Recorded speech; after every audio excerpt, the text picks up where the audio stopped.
Selamat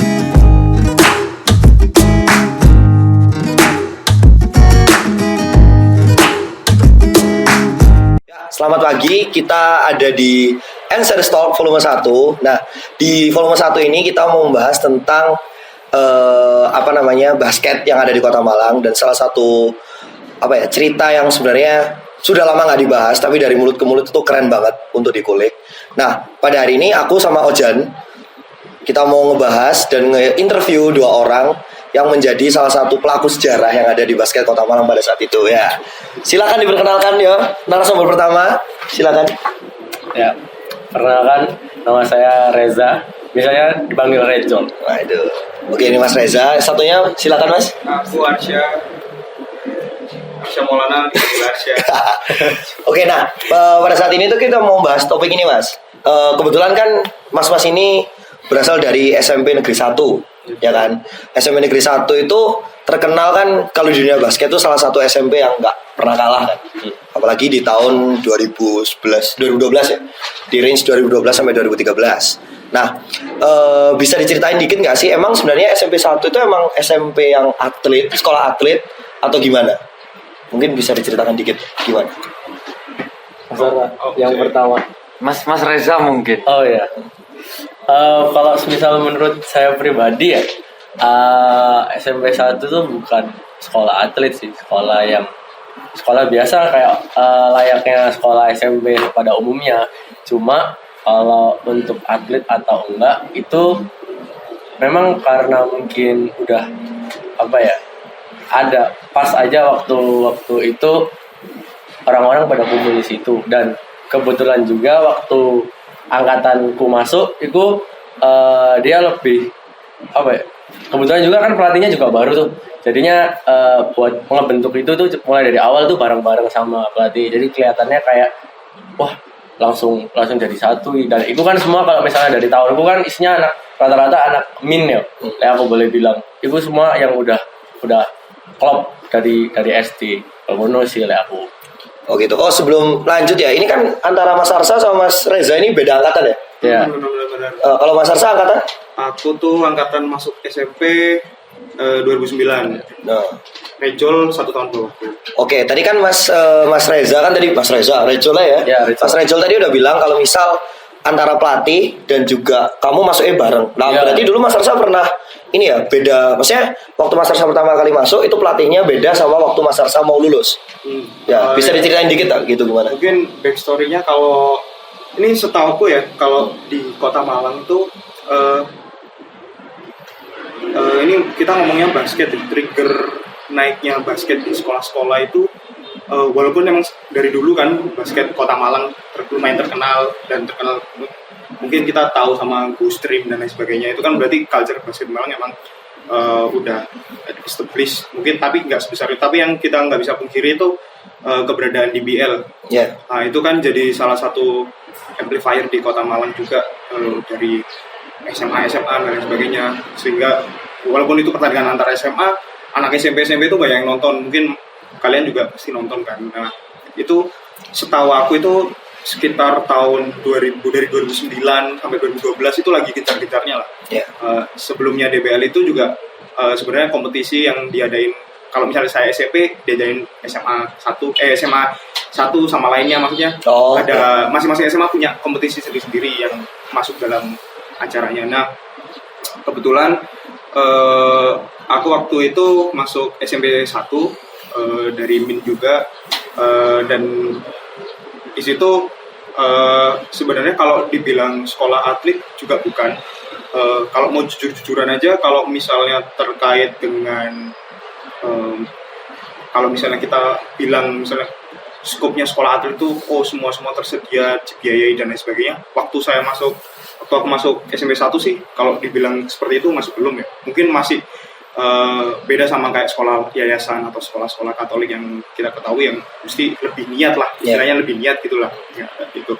Jadi kalau SMP 1 sih dulu sebenarnya sekolah ya biasa, cuman ya salah satunya ada ekstrakurikuler yang ikut mendukung itu, cuman lambat laun yang nanti mungkin akan kita bahas itu prestasi yang ditorehin bisa mengubah si culture di SMP 1 itu sendiri. Oke. Ini mungkin biar skupnya lebih enak kita bicaranya spesifik waktu senior year-nya Mas Arsa ya. Berarti waktu Mas Arsa kelas 3, Mas Rejol kelas 2 ya. Kalau misal boleh tahu nih, itu waktu itu pelatihnya masih ikut Zaki berarti? Waktu kelas 3? Masih ikut Zaki. Oke. Itu kira-kira rekornya berapa Mas? Berapa kali tanding misal? Nah, bisa diceritain nggak? Kira-kira aja tuh. Kalau kira-kira aja, aku kalau spesifik soal angkanya kurang tahu. Yang jelas itu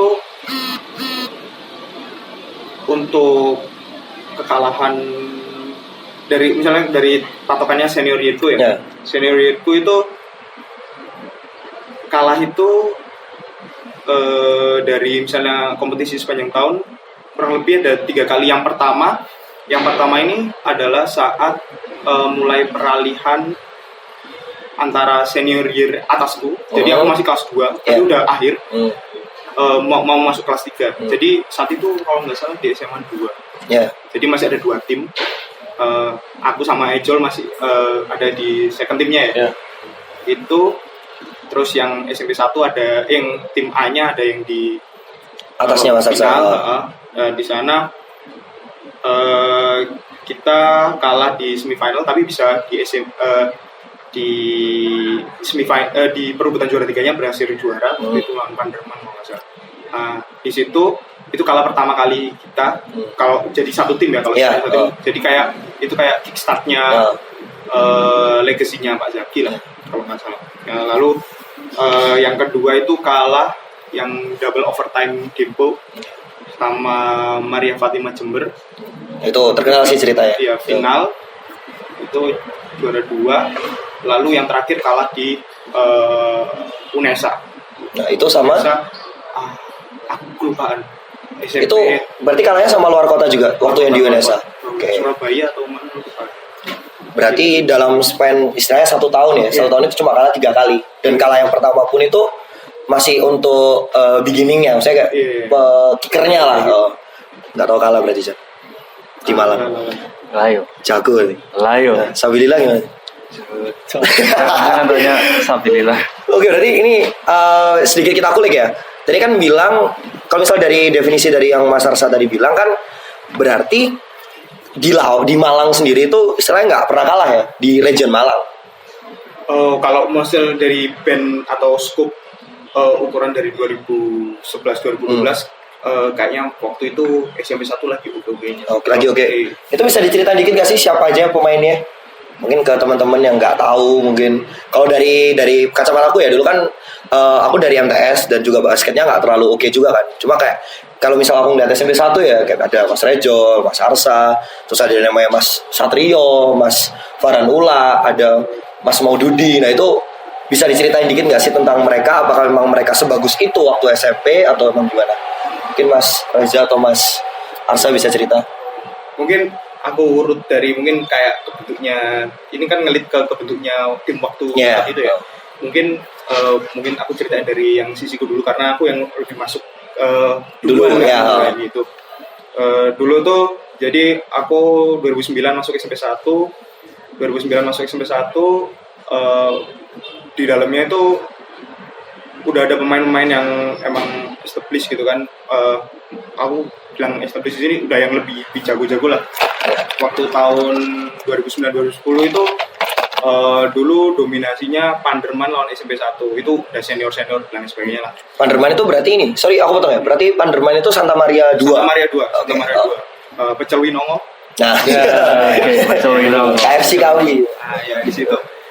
Nah, terus lambat laun regenerasi aku naik kelas 2. Dari satu tim itu angkatan dari misalnya angkatan tahun 2009 angkatan masuk 2009 2010 2011 2012 di mana aku 2012 ini pemain yang paling sedikit. Kalau jadi angkatanku itu dulu yang ikut basket itu cuma sedikit, apalagi yang misalnya bisa untuk isi tim kayak gitu. Patokannya seperti itu. Jadi kurang lebih itu ada aku, ada Satrio Yoga, ada Farhan Ula, terus ada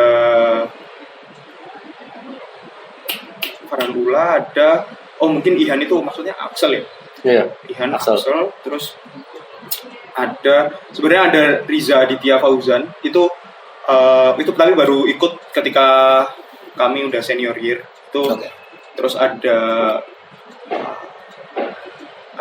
Givari Kambing, terus Binting, namanya aneh tapi teman-teman dengar ya shout out buat mereka gitu. Mas Kambing. Terus, nah baru itu naik istilahnya naik ke kelas 2, gimana setelah itu masuk yang angkatannya Reza, yang dimana Rejol nih angkatannya emang segitu banyaknya yang bisa dan antusias, dan menurutku sih komplit gitu kalau dulu itu, jadi bisa dilanjutin. Siapa aja tuh Mas Reza, angkatannya Mas Reza tuh? Waduh, kalau disebutin satu-satu banyak ya. Yeah. Cuma paling paling kalau misalnya dari aku masuk itu 2010 bareng kayak misal Dudi, Hafiz, Pentol, terus ada Ihan, terus habis itu banyak lah, pokoknya ada at least sudah ada lebih dari 10, lebih dari satu tim. Makanya kita kan kalau misalnya waktu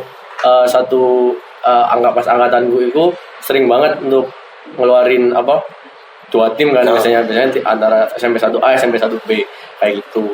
Dan itu aku nggak tahu ya, cuma berdasarkan aku sendiri dari perspektifku, kita dari dari SD itu nggak yang begitu, yang nggak sejago orang-orang yang ya kalau misalnya dilihat sekarang kan anak yang dari SD ke SMP kan udah kayak cekik banget kan. Nah kalau misalnya dari dulu itu kita masih belum, aku pribadi masih belum bisa shooting apa dribble, itu masih susah gitu kayak mana. Cuma habis itu dibentuk setelah SMP sama Pak Zaki, jadi ya wes akhirnya mungkin transisi dari kelas 1 ke kelas 2, dan setelah itu baru terbentuk, baru menikmati hasil yang dari kelas 1 kelas 2 itu. Kalau misal dari ceritanya dari Mas Arsa sama Mas Reza kan bilang kalau dari angkatannya Mas Arsa sendiri bisa dibilang pemainnya sedikit, ya kan? Terus waktu di angkatannya Mas Reza pemainnya udah mulai banyak. Nah, ketika sebelum kita nanti ngulik ke pertandingan, momen-momen pertandingan tertentu, bisa diceritain nggak sih sebenarnya proses latihan di SMP 1 itu kayak gimana? Saya kan kalau denger-denger ya Jan, katanya latihannya kan bener-bener keras kan, kayak seminggu hampir 4 kali, 3 kali gitu kan? Katanya makanya kita klarifikasi ke telusuri ke pelakunya. Terkait. Emang latihannya seperti itu atau kayak gimana gitu? Mungkin kalau latihan dari SMP 1 dulu, mungkin disclaimer dulu ya, mungkin SMP 1 mungkin nggak sehebat sekolah-sekolah lainnya, atau mungkin ada sekolah yang lebih hebat, tapi kita cuma dari perspektif kita aja, skup waktu yang dikatakan. Toh juga dulu kita juga sadar kalau misalnya emang yang di luar Malang dan sebagainya itu yang lebih ekstra dan sebagainya, tapi kayaknya cerita dari kami juga perlu untuk dibagikan untuk skup di sekolah negeri di Malang, kalau khususnya SMP negeri ya kayak gitu.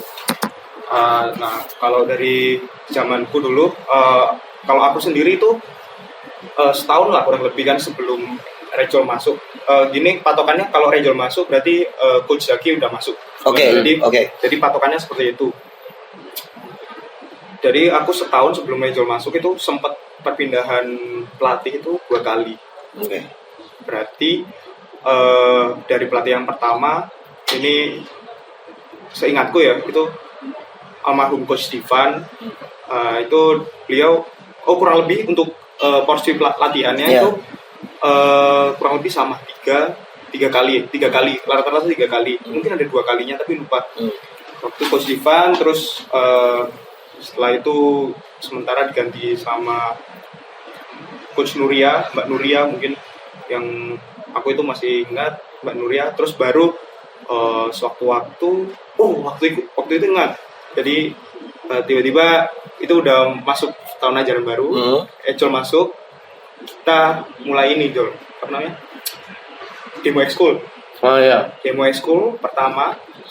Nah terus ada Pak Zaki. Di demo ekskulnya berarti itu jadi patokannya demo ekskul tahun itu ada Pak Zaki. Waktu itu kebetulan Pak Zaki juga bisa diangkat jadi guru ya di SMP 1. Nah, jadi mungkin patokannya lebih enak. Nah semenjak Pak Zaki, istilahnya kan itu new beginning kan buat SMP 1 kayak gitu. Jadi ada yang kelas 3-nya, ada yang kelas 2 dan kelas 1. Jadi di situ udah dikatain kalau ya latihannya untuk period kita, itu. ya period itu udah hari Minggu kayak ya pertama. Iya, Minggu. Dulu itu Senin Jumat Senin Rabu Jumat Minggu. Oh, Senin Rabu Jumat Minggu. Kayak gitu sih. Kalau pas aku ngerasain sih Senin Rabu Jumat Minggu.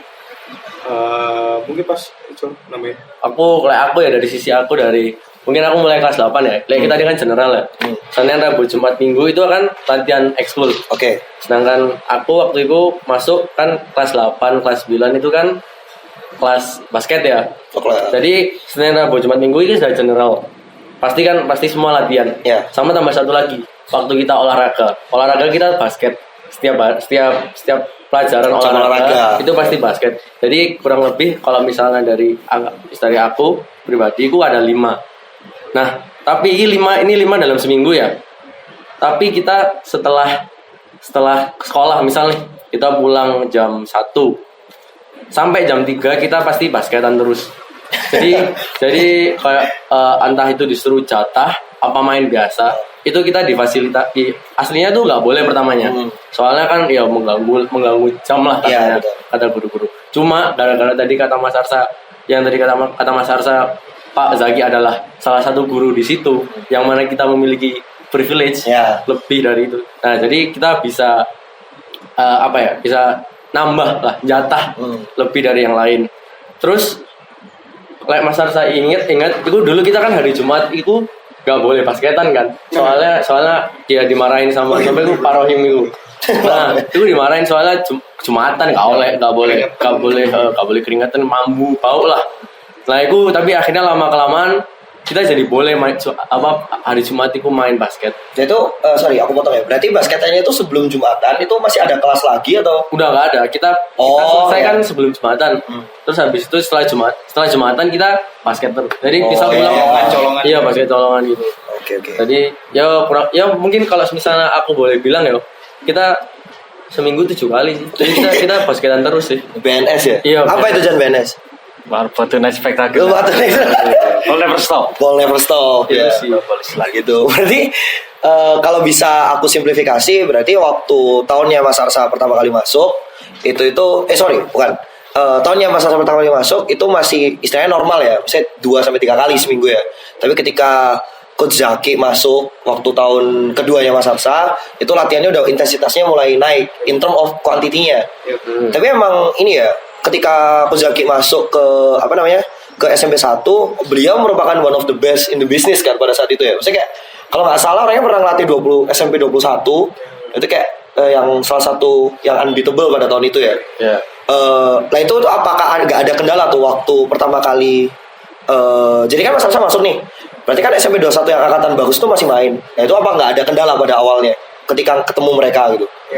Berarti mungkin untuk ngasih konteks saja, SMP 21 itu waktu lagi jaya-jayanya waktu itu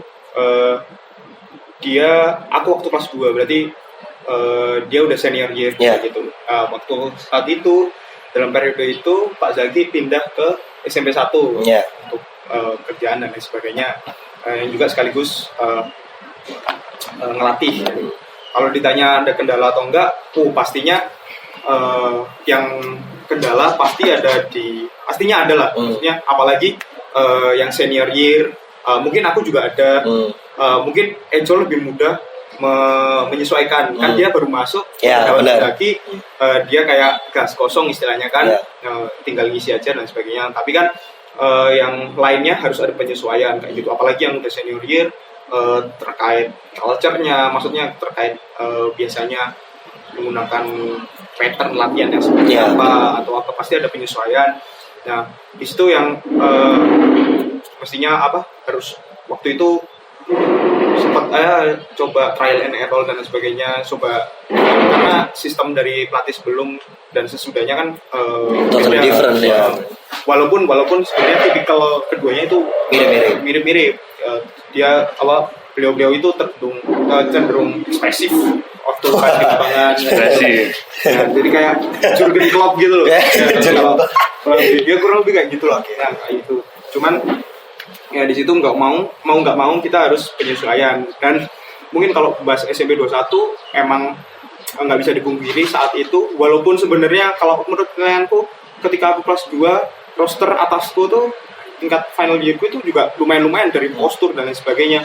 Tapi nggak bisa dipungkiri, mungkin kalau dari penilaianku dari SMP 21 itu emang pemain-pemainnya mereka udah solid ya. Kalau dikatain terus kebanyakan satu angkatan, terus mereka udah main dari junior year. Jadi ketika dia udah peaknya, kayaknya yang lain-lain itu udah mau siapa aja terserah. Pokoknya mereka udah bareng-bareng dan hitungannya solid lah.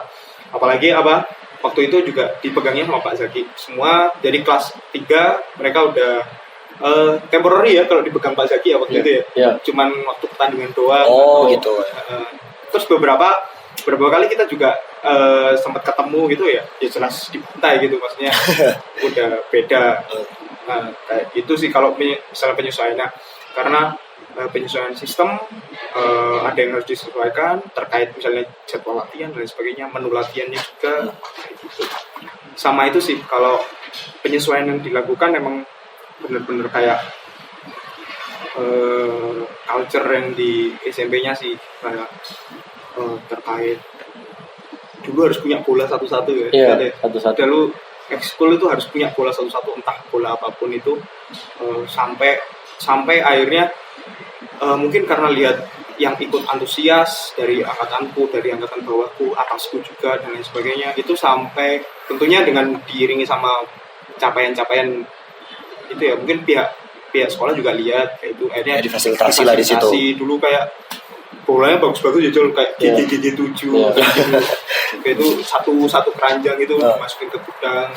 Soalnya sebelumnya itu aku nggak pernah kayak gitu. Nah, kayak gitu itu jadi salah satu penyesuaian karena dengan seperti itu kan latihannya juga harus lebih niat dan sebagainya kayak gitu. Kalau dari kamu tuh gimana? Kalau aku ya penyesuaiannya mungkin aku cerita dari kelas 7. Kelas 7 itu kita masuk kan pada culun-culun ya, nggak bisa basket. Itu tadi kita semua anak wajib memiliki satu bola dan kita pasti setiap latihan itu dikasih jatah dribble at least 1000 deh kalau nggak salah, itu aku lupa. Cuma bertahap. Jadi pertama mungkin minggu pertama 100, 200, 300 itu kanan 1000, kiri 1000 itu sampai segitu.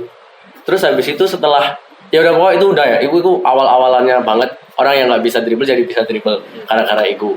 Terus dari sistem yang tadi itu yang dikasih bola itu yang ditaruhin ke gudang di waktu itu kita semua itu bisa ngambil bola sesuka kita. Jadi waktu kita istirahat misal istirahat jam 9 kita kan istirahat ada 2 tuh ya, ada 2 kan ya, jam 9 sama jam 12 boleh salah.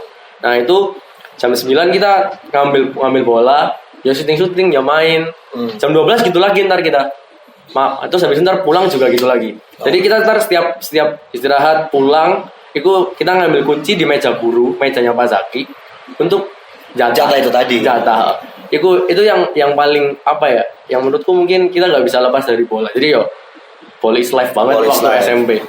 PNS life ya. Ya PNS. Itu yang paling paling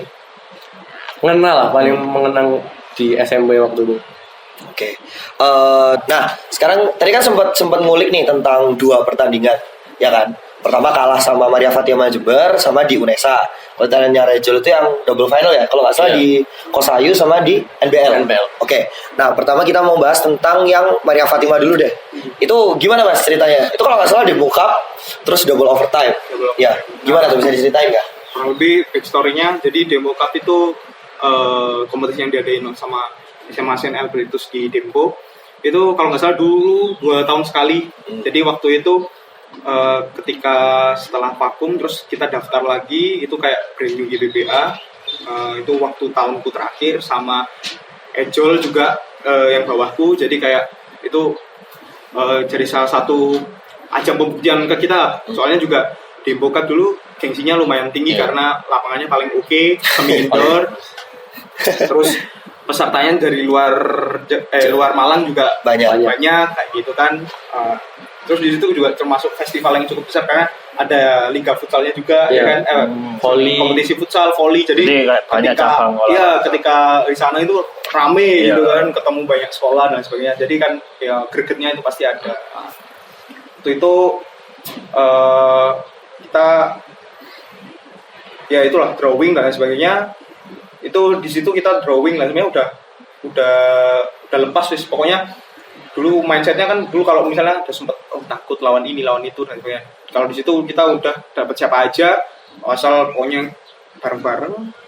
Aku ingat pokoknya kita bareng-bareng, pokoknya tinggal latihan dan sebagainya, tinggal implementasiin aja sama-sama di lapangan kayak gitu. Akhirnya penyisian round 1, round 2 dan sebagainya lancar sampai akhirnya final itulah. Wah, final deg-degan juga karena nggak nyangka juga bisa sampai final di Dempo kalau waktu itu kan.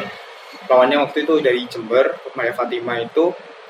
Terus juga namanya anak SMP ya, mungkin pertama kali kayak gitu deg-degan final. Dulu pakai ala-ala gimmick-gimmick kan, dimatiin semua cek. Pakai final party gitu final ya. Party, terus dipanggil satu-satu dan lain sebagainya. Itu starter waktu itu Mas? Oh starter. Siap. Kapten dulu Mas. Siap kapten. Starter kan itu. Iya, kapten dulu. Itu kebanggaan tersendiri sih. Terus apalagi sama tim yang emang udah klop, cocok banget, sama saling dukung satu lainnya. Akhirnya ya udah kita benar-benar all out di pertandingan itu, quarter 1, quarter 2 dan sebagainya. Itu tight game, seingatku itu emang tight game sampai akhir dan sebagainya. Sampai ya itu tadi akhirnya mungkin udah banyak yang kelelahan dan lain sebagainya, mulai tumbang. Akhirnya ketika itu quarter 4 ya pokoknya terakhir akhirnya skor sama lah, terus overtime. Nah aku lupa, aku soalnya waktu itu fall out. Nah anehnya, aku fall out di overtime pertama. Oke. Oh ya wajar lah, maksudnya itu udah lebih dari 4 quarter, pasti kondisinya udah nggak ideal lagi. Tiap tim udah nggak ideal, apalagi SMP 1 itu dulu small ball lah, kayak gitu. Small player semua, dan waktu itu Maria Fatima ada satu yang size-nya overwhelming banget ya. Iya kayak gitu. Waktu itu dulu inget aku strateginya, istilahnya dulu itu drive lewat si ini, pokoknya kita cari fall si yang besar, yang gede itu tadi kayak gitu untuk ngeluarin. Aku nggak tahu dulu berhasil atau enggak, pokoknya itu kita lakuin dan sebagainya. Akhirnya kita bisa overtime pertama itu udah kondisinya udah nggak ideal lagi, banyak yang fallnya dan sebagainya, termasuk aku, yaitu akhirnya aku fall 4. Nah yang aku waktu itu kecewa banget itu gara-gara di fall out karena waktu itu aku lupa Satrio atau Budi, dia ambil free throw. Waktu itu kami lagi offense kan, ambil free throw. Aku nggak ada di paint area itu. Paint area, aku nggak rebound dan sebagainya. Aku di luar dan condong ke belakang. Aku untuk save man ya. Ya, antisipasi fast break gitu. Ya, antisipasi fast break. Aku inget teriak. Aku nggak tahu ya yang dia wasit apa. Ayo dud atau ayo yuk, aku lupa. Ayo. Terus gini aku balik badan kan. Mungkin dikira wasit aku ngomong sesuatu dan sebagainya. Aku langsung di fall. Oh iya. Dia aku nggak sadar dan sebagainya. Aku nggak tahu maksudnya. Aku nggak ngerasa ngomong jorok dan lain sebagainya. Tiba-tiba aku di fall, akhirnya fall out. Yang cukup kritis waktu itu. Apalagi Satrio dulu masih sering kram. Ingat banget kram. Satrio itu dulu goal getternya kami kan juga, skorernya kami, dia sering kram, sering banget. Aku nggak tahu kenapa. Iya, pokoknya kram, mungkin udah kelelahan juga kan, kram dan sebagainya. Nggak cuma Satrio aja, semuanya tuh ambil kram kayak gitu-gitu. Pokoknya fall out lah.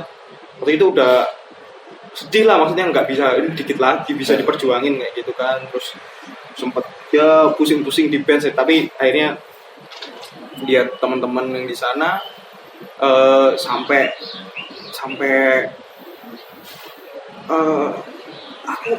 Aku lupa soalnya jalannya itu aku di follow overtime 1 atau overtime 2. Aku soalnya masih ingat di overtime 1 aku kira tuh kami udah kalah, ternyata skornya tie Sama. akhirnya masuk ke overtime 2. Itu sampai malam banget, maksudnya ukuran untuk anak SMP ya lagi kan. bersih kan. Bersih, terus Kacau sih capeknya itu pasti. ya udah fall out dan sebagainya. Aku cuma lihat itu udah yang bench udah pada masuk itu kayak dulu Madan, mungkin ada Ramadan itu dan sebagainya. Aku ingat pokoknya terakhir tuh Madan 3 point aja. 3 point skornya hampir sama lagi. Terus tapi akhirnya nggak bisa kekejar, terus ya udah peluit panjang bisa, terus ya udah kalah. Tapi di situ sih jadi kayak momen berkesan. One of the Aku best yakin lah. one of the best match yang saat itu 12 yang kami lakuin atau mungkin 14 ada reserve ya, itu lupa. Soalnya itu emang bener-bener tapi nggak sih kayak kita udah di tim satu bareng dan lain sebagainya, terus di pertandingan kayak gitu kayak semuanya intact sama gamenya, kayak gimana caranya menang sampai 2 overtime kayak gitu. Jadi ada kepuasan tersendiri lah kalau bisa nyelesain game yang kayak gitu. Ya sih, itu tapi kalau nggak salah yang MVP dari SMP 1 ya? SMP Iya, 1. dari Mas Tio ya waktu itu Iya, MVP. Ya, tapi emang ini sih bukan hanya itu pertandingan yang terbaik ya dari 12 yang kalian lakuin, tapi itu salah satu menurutku pertandingan yang terbaik yang ada di SMP sih yang pernah aku lihat, karena aku kan nonton waktu itu. Itu emang dari dari kuarter 1 sampai kuarter 6 cuma kejar-kejaran terus. Bahkan bench playernya SMP 1 yang pada saat itu main di yang overtime kedua itu masih ngimbangin pemainnya Maria Fatimah gitu. Jadi emang yang one of the best lah istilahnya. Itu mungkin kita lanjut nih ke yang menurutku unik juga nih di senior yearmu, ya kan? Itu bisa 2 kali final di NBL Exhibition sama di KBC dan dua-duanya menang di main satu waktu. Itu gimana ceritanya? KBC Kosayu. Di Kosayu. NBL itu di PS waktu itu. NBL sebelum apa? Yang anunya IPL itu. Oh iya. Kalau bisa saya tak potong ya. Waktu itu di Kosayu ketemu apa? Di NBL ketemu apa? Oke. Jadi Kosayu ya. Aku ini dari Kosayu itu kita ketemu kalau nggak salah itu Soneta. Soneta itu SMP Negeri 1 Tulungagung. Oh, Andreas itu berarti. Iya, Andreas, Evan itu Septian, ya, Septian, Asep itu. Terus untuk yang di NBL itu kalau nggak salah itu ketemu SMP 3. SMP 3 Malang. SMP 3 Malang. Bibes. Iya, benar. Best dancer. Nah, Beda. Iya, terus ya. Ini ada segmen tersendiri ya. Berarti di Kosayu itu sebelumnya kan Kosayu mulai lebih dulu. Oke. Jeda waktunya itu cuma kurang lebih 1 jam lah. Jadi misal kita mulai waktu itu pagi kan jam 8 ya kalau nggak salah. Kosayu final dan di jam 9 itu ada di NBL PS. Nah awalnya di Kosayu ini 12 pemainnya. Full team. Ya, full team sama full coach juga. Campur nih bukan angkatan sih, tahun kan di situ waktunya dilihatnya tahun kan 98 sama 97. Yang 97 tapi angkatan Ya, gitu kan.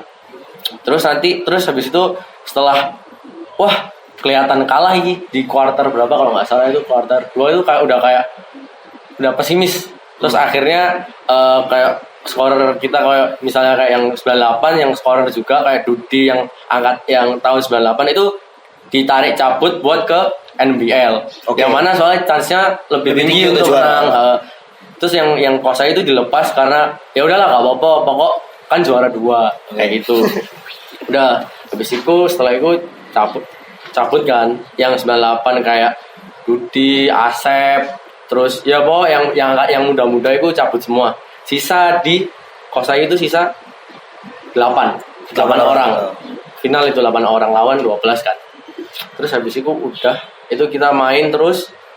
Itu ada pelatihnya nggak ada. Coachnya kita ditinggal sama Pak Zaki. Yang mana kita Pak Zaki udah izin dan diganti sama Pak Bambang. Pak Bambang. Hafiz. Nah, itu ya enak. Betul. Itu Pak Bambang nggak ngelatih sih, cuma beliau mendampingi dengan, saya ingat dia pakai jersey sepeda pancal. Ya beliau habis mancal terus habis itu nonton kita gitu. Nah itu 7 orang itu ada aku, Hafiz, Along, Pentol, Aflah, sama siapa lagi ya tuh? Oh, Ian, sama satu lagi aku lupa. Ya, habis itu sampai quarter 4 ini ya. Ini quarter 4 itu kita tight. Pertama quarter 1 sampai 3 itu kalah terus. Di quarter 4 kita kalau nggak salah itu menyusul. Setelah itu quarter 4 terakhir, menit-menit akhir itu 2 dari kita fall out. Oke. Yang mana itu ada aku sama Hafiz kalau nggak salah. Sisa 5 orang berarti. Iya, sisa 5 orang. Jadi semua itu 5 orang itu lawan ya itu 12. Ya 12 itu lah. Bodohnya aku nggak ngerti. Aku kan nggak pernah fall out ya sebelumnya ya. Itu fall out pertama kali dalam sejarah. Aku fall out itu nyalami ke musuh. Nyalami Iya. in game. Oke. Itu pas aku fall out, dia kan fall out ya. Habis itu aku nyalami ke coach ke semua ke apa istilahnya ke table juga. Itu aku kayak ya wes. Habis itu kan aku nggak tahu kan ya wes. Ya aku salaman. Kakak pikiran aku bodo amat. Doa ya habis itu. Udah akhirnya menang. Ya kalau nggak salah itu kita keangkat itu gara-gara 3 poinnya Aflah.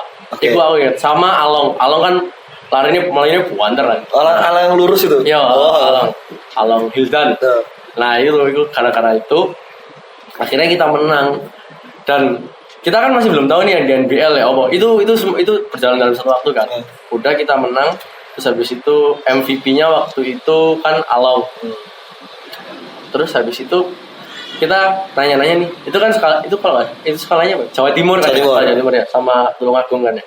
Terus setelah itu kita dapat kabar dari NBL juga menang. Nah, lucu nih yang dari NBL itu Gak nyangka pas lagi malah kayak menang loh. Lu kaget kan kayak wih kok cuma bisa menang padahal hanya dengan 7 pemain. Iya 7 pemain 2 fall out lagi. Tanpa pelatih. Iya, tanpa pelatih. Lawannya kalau misalnya aku boleh bilang ya dalam skala SMP waktu itu wah tinggi banget. Tinggi sih. Tinggi keker medeni wis pokok delok opo. Ya bahkan waktu mereka lulus SMA pun kan endingnya produknya tuh ada 2 NBL All Star kan itu. Iya. Si Gevan sama si Andreas ya itu. Dan ya itu salah satu momen yang mungkin menurutku itu yang wah banget soalnya juga selain itu mungkin kita bisa menang dengan 7 orang melawan All Star kayak gitu. Oke, aku boleh bilang All Star ya, apa ya? All Star gitu. Kita juga menang di salah satu turnamen yang lain dalam satu waktu. Dan itu semua kayak oke, berarti jadikannya ini oke lah berarti. Ya, bagus. Jalan Tuhan. Tapi emang ini sih kenapa tadi aku ngulik 2 pertandingan itu karena dua pertandingan itu menurutku yang sling lost in translation itu kayak sebenarnya itu 2 momen yang sangat hebat di basket Malang karena SMP 1 menurutku pada saat itu nge-represent Kota Malang kan. Kayak di tahunnya Mas Arsa bisa double overtime lawan pada saat itu SMP yang paling bagus ya, maksudnya salah satu yang terbaik lah di Jawa Timur, dan di tahunmu bisa 2 final dan menang lawan salah satu SMP juga yang paling bagus. Dan menurutku yang in lost in translation gitu dan nggak sering dibahas gitu loh sama orang-orang di basket Kota Malang itu kan. Mungkin itu dulu ya Mas Ujan ya. Iya kan? Sepertinya itu dulu ya. Cukup menarik nih ceritanya ya. Narasumber kita. Nah, saya misal nih ada satu kata buat teman-teman pendengar, dan dari cerita itu ada satu petuah nggak dari Mas Arsa dan dari Mas Rejol untuk teman-teman yang mungkin dengerin ini sampai sini. Mungkin dari Mas Arsa ada petuah apa gitu ya? Oh, ini aja mungkin ini kan skupnya Malang ya.